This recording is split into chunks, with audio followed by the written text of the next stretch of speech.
Topic po natin ngayon, napakaganda. Hindi lang to para sa seniors ha. Kahit sa mga edad 40, 50 years old pataas.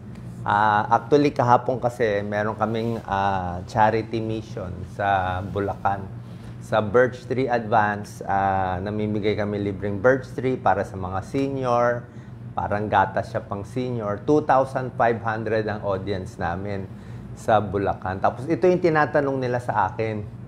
So sabi ng mga senior, Doc, ano yung bawal kong gawin na hindi ko dapat gawin bilang senior? Gusto ko humaba buhay. Kaya naisip ko tong topic. Merong 20 bagay, 20 things na para sa akin, bawal na bawal gawin. Dapat iwasan ng senior kahit 40 years old. Siguro kaya mo pa 40, pero 50 years old pataas, iiwasan mo na tong 20 na bagay kung gusto natin humaba ang buhay. Simple lang to, pero tingin ko hindi nyo ginagawa itong 20 na to eh. Nagkakamali pa kayo dito. Number 1, bawal gawin ng may edad na, sudden twisting. Yan. Yung biglang ikot. Diba? Tayo, pag bata tayo, pag may nahulog na gamit, biglang pulot. Ngayon, hindi na po pwede. Kung pupulot ka ng malayo, ikot mo yung katawan mo. Any sudden twisting, magugulat kayo. Minsan, sasabihin, bakit sumakit yung tuhod ko? Ba't sumakit yung balikat ko? Wala naman ako ginawa. Parang tinapon ko lang yung bag pag ganito. Magugulat kayo, even ganyang movements, basta hindi maayos, kasi nga tumatanda, pwede mag-injury. Kaya dahan-dahan. Number 2, bawal gawin. Paggising sa umaga, hindi pwede walang warm-up. Hindi pwede paggising, magpupulot ka agad sa baba o magpupulot ka, nako, mag-i-spasm yung likod mo. 'Di ba? Lalo na sa umaga, masikip lahat. Masikip ang likod, masikip ang leeg, masikip ang katawan.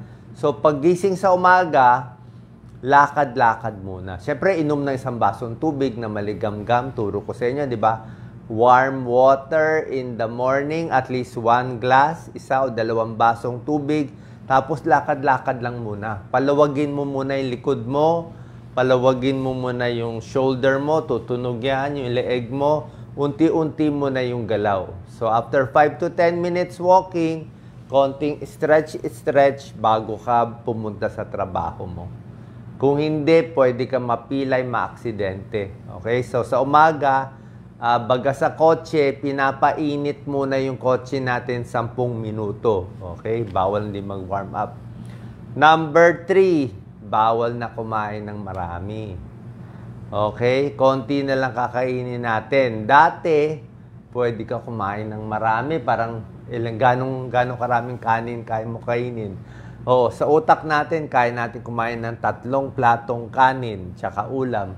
Pero hindi na po eh. Pag 50 years old na, pag senior na, kung dati kinakain mo 2 platong kanin, ngayon dapat 1 plato na lang. Kung dati nasanay ka sa 1 platong kanin, ngayon kalahating platong kanin na lang. Bakit? Kasi mabagal na lahat. Pag tumatanda, konti na lang ang pagkain kailangan mo. Mabagal metabolism, mabagal ang galaw, lagi na lang nakaupo, mas maliit ang muscle, so mas konti na lang kailangan mo eh. So dapat mas konti ang kinakain. Pero kahit mas konti, hindi pwede puro kanin at konting tuyo, hindi na ganoon. Konti na lang yung kanin mo, half cup na lang o kung tinapay, 1, 2 pandesal, pero yung protina dapat madami-dami. So dapat may itlog ka, may isda ka, may manok ka, basta may protein ka, may munggo ka, so may gulay ka. So more ulam, mas konting kanin, pero dapat hindi ka ganun kabusog. So number 3, bawal ka na kumain ng marami kasi tataba ka eh. Oras na tumaba, mahihirapan ang senior. Basta overweight, senior, nako, sasakit tuhod, sasakit likod, maraming problema, high blood, magkaka-diabetes, lahat ng problema. So bawas kain. Number 4, bawal yung mga nakikita natin sa supermarket, tsaka mga restaurant, di ba? Pwede naman siguro once a week kung gusto mo kumain ng fried chicken, na maraming gravy o spaghetti o hamburger. Paminsan-minsan, wala namang masama.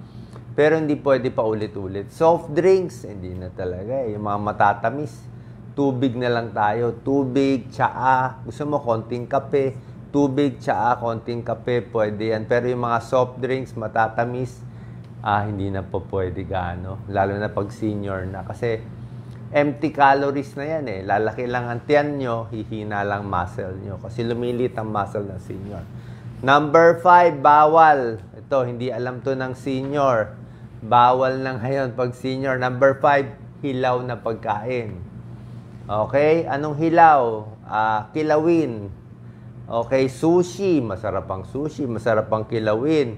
O steak na may dugo pa. Okay? O baboy na may dugo-dugo, manok na may dugo-dugo. Basta may dugo-dugo, hindi po pwede. O bakit? Pag bata ka kasi, hindi mo kasi masabi. Pag hilaw na isda, o kahit sabi mo kilawin, minsan may mga fish tapeworm, may mga bulate. Pag sa steak, minsan may bulate din. So pag natsambahan ka na hindi malinis yung nakain mo, tapos senior ka, magtatae ka. Senior, magtatae, mauubusan ng tubig, kakadumi ng tubig. Delikado, pwedeng mamatay. Kasi, pag bata ka, kakayanin mo ma-dehydrate eh. Pero kung senior ka na, delikado na yung mga hilaw. Kaya hindi na po pwede. Tahong, talaba, ingat na tayo. Baka ma-red tide tayo, di ba? Gusto nyo, 1-2 piraso, kahit tamaan ka, may chance pa mabuhay. Pero yung mga hilaw-hilaw, ingat na tayo. Lalo na sa Pilipinas, very common ang food poisoning. Number 6, bawal gawin, bawal umupo ng matagal pag senior. Hindi pwede 2 oras nakaupo, walang ginagawa. Dapat every 30 minutes, every hour, lakad-lakad. Lakad-lakad. Bakit? Magbubu ang dugo. Pag matagal nakaupo, magmamanas ang paa. O, kahit nakaupo, galaw-galawin mo yung paa mo. Ito, ginagalaw ko paa mo. Paa ko. Kasi nga, pwede magbuo ang dugo sa varicose veins, sa ugat, sa artery. Pag nakaupo, sumasakit ang likod. So, dapat, hindi pwede matagal nakaupo. 30 minutes, pinakamatagal, lakad-lakad. Lakad muna, stretch. Ikot ka ng mga 2 ikot. Tapos upo ulit kung gusto mo. Manonood ka ng TV, o social media, ikot ka ulit. Don't sit too long. Delikado, laging nakaupo. Number 7, bawal na yung mga high-impact exercise. Ano yung mga high-impact? Yung mga, pwede naman kung gusto nyo, pero sa akin, delikado yung mga basketball, one-on-one, yung mga boxing, yung mga badminton, depende, yung talagang sa court, yung talagang sobrang matagtag sa katawan o football sa ilalim ng araw, senior na, medyo delikado na. Okay? High impact. Dapat sa iyo, walking, swimming, biking, pwede pa yan. Pero ingat din sa biking. Very common din na aksidente sa biking. So, limit high impact exercise pag tumatanda. Number 8, dapat may balance training tayo. May balance. So, anong balance training? Kasi mahina na balance ng senior eh. So, dapat ayusin na natin yung balance natin. Number 9, huwag kakalimutan ang paa at tuhod. Yan ang pinakadelikado sa senior. Pag mataba tayo, sasakit ang tuhod. Pag namali ka ng ikot o na biglang nahulog, napadapa, nako, pag nasira ang tuhod, delikado yan. Knee replacement yan. Pag yung paa natin nasira, hindi na tayo makalakad, ayan na, dyan na tuloy-tuloy na ang sakit. Anong ibig sabihin? Kaya sabi ko, number 9, foot and knee care, lalo na kung may diabetes, baka masira yung paa, magkasugat. Oras na masira ang paa at tuhod, hindi ka na makakalakad. Pag mahina na lakad mo, tataba ka na. Pag tataba ka na, pahina ng pataba, pasira ng pasira ang tuhod at paa, magiging wheelchair na.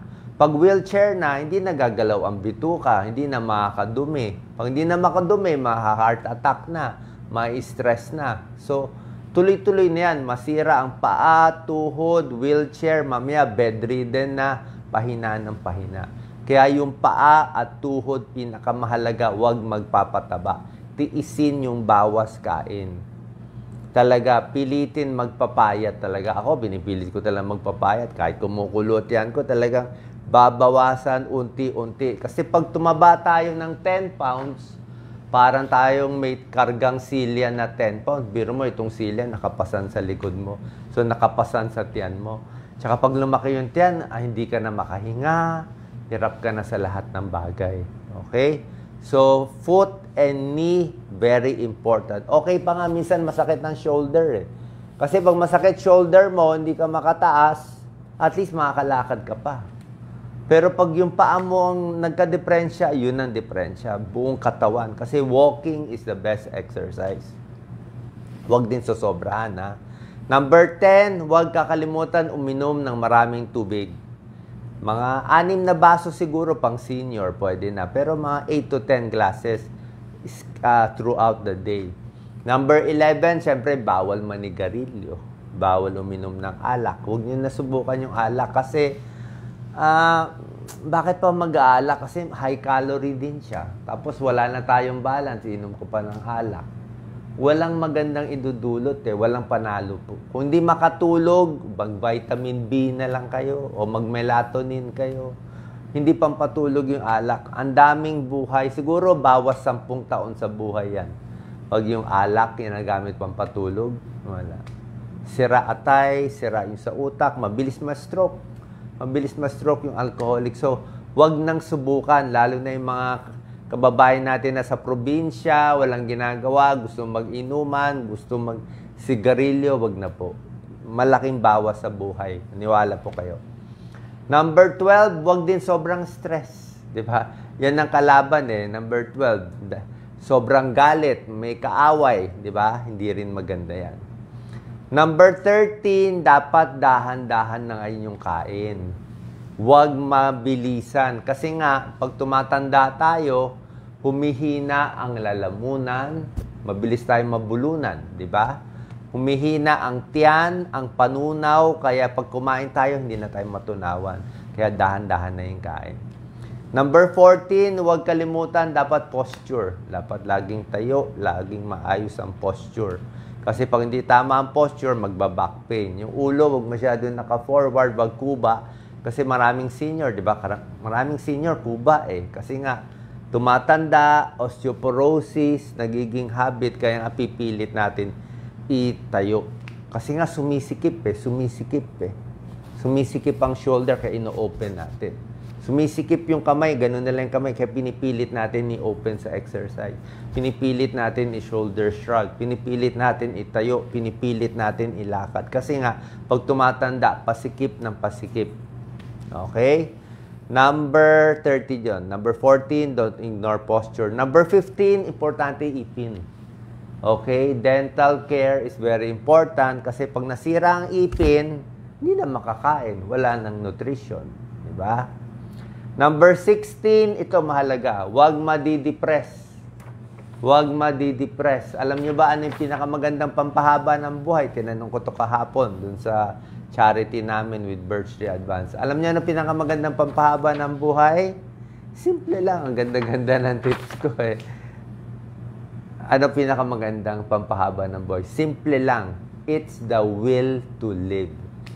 Yan ang pinakamahirap. Will to live. Kayong mga nakikinig, sino dyan ayaw na mabuhay? Sino dyan malungkot na? Sino dyan inis na? Parang wala nang ginagawa. Senior na. Yan, depressed. Mas maikli ang buhay. Pero yung mga taong gustong mabuhay, may misyon sa buhay, gusto ko tapusin yung bahay ko, gusto ko makita yung apo ko mag-asawa, gusto ko makita lahat yan. Diba? Pag may misyon ka sa buhay, hindi ka mamamatay. Gusto mo mabuhay. Kahit may stage 4 cancer. Stage 4 cancer, talagang sabihin, hopeless, stage 4, malala. Pag gusto mabuhay, mas mahaba ang buhay. Pag stage 4 cancer, ayaw na mabuhay, mabilis na lang. Bakit? Siyempre, pag gusto mo mabuhay, gagawa ka ng paraan eh. Titiisin mo yung gamot, titiisin mo yung chemotherapy, magtsatsaga ka sa doktor, pipilit mo maglakad. Kahit wala kang gana kumain, pipilit mo kumain, pipilit ka gumalaw, galaw-galaw para hindi pumanaw. Kasi nga, ang depression ang nakamamatay dyan. It's the will to live. May pag-aaral yan. Kung sino yung matibay yung utak, siya yung nananalo, yung mayaman, at humahaba ang buhay. Number 17, huwag kakalimutan ang tulog. Tulog is very important at pahinga. Number 18, syempre, di ba? Huwag kakalimutan ang check-up. Check-up sa high blood, maintenance sa high blood, maintenance sa diabetes, sa cholesterol, sa sakit sa puso. Kailangan gagamutin yung sakit. No excuse dyan. Number 19, bawal uminom ng maraming pain reliever. Yan, maraming nagkakamali. Yung inom ng mefenamic acid, pain reliever, maraming side effect. Diba, lagi ko sinasabi sa inyo, ingat sa pain reliever, baka sumakit ang tiyan, baka masira ang kidneys, paalam nyo muna sa doktor nyo. Pag doktor nyo nagreseta, okay. Baka at most 3 days pain reliever, 5 days, pero yung araw-araw, konting sakit na lang, inom, maraming side effect. And number 20, bago lang to, bawal sa mga senior, bawal maniwala sa fake news. Yan talaga number 1 problema natin sa mundo ngayon. Hindi nyo alam yan ang number 1 problema ngayon sa mundo. Fake news, artificial intelligence. Ibig sabihin, yung nakikita nyo sa social media, sa Facebook, sa Twitter, sa YouTube ni masyado, mainly sa Facebook, sa Lazada, sa Shopee, lahat, halos marami fake. Ang hirap na lang sila i-fake itong video. Itong sinasabi na lang ang mahirap pa nila baguhin. Pero one day, baka mabago na rin nila yung salita ko. Meron ng ganyan eh. So, maniwala lang kayo pag sinasabi ko. Okay? Lahat ng nakikita nyong produkto na nandun ang picture ko, 99 lahat fake eh. Ang tunay lang isa, Birch Tree Advance. Lahat na nakikita nyo, fake. Kasi hindi ko naman sariling page yan eh. Hindi mahuli ng police, hindi mahuli ng NBI, hindi mahuli ng Facebook, hindi mahuli ng DOH, FDA, hindi mahuli ng gobyerno. Kahit gobyerno nga, na-fake, na-i-scam eh. Diba? So, wala eh. Fake news talaga eh. Kaya nga, ginagawa ko lagi video, dito lang kayo maniwala sa sinasabi ko. Kung may video ako, hindi ko naman sinasabi, wala po yun. Tingnan nyo, isa lang ang page ko, yung may check, 17 million followers. Yan ang kalaban natin ngayon, fake news. So, yung mga seniors, ang number 1 biktima ng fake news. Kasi nga, hindi kayo sanay mag-check ng Facebook. Para malaman ng fake news, simple lang. Itanong sa apo. Tanungin nyo lang yung, basta edad 30 o 20, tanungin nyo sa apo nyo, fake news ba to? Hindi, alam niya. Marunong siya tumingin ng fake eh. Pero pag senior, sigurado mapepeke tayo. Kaya huwag kayo bibili, wala akong binibenta. Kahit ano, lahat ng gawain ko libre. 20 years na kami ni Doc Lisa, walang sinisingil kahit piso. Ni piso, wala akong nakukuha kahit kanino. Dito sa Birch Tree, tulong lang to. Namimigay lang kami ng libreng gatas para sa senior. Tulong ko yun sa kababayan natin. Salamat po. Ingat po palagi. Huwag maniniwala sa mga fake news. Wala kami na-endorse kahit ano.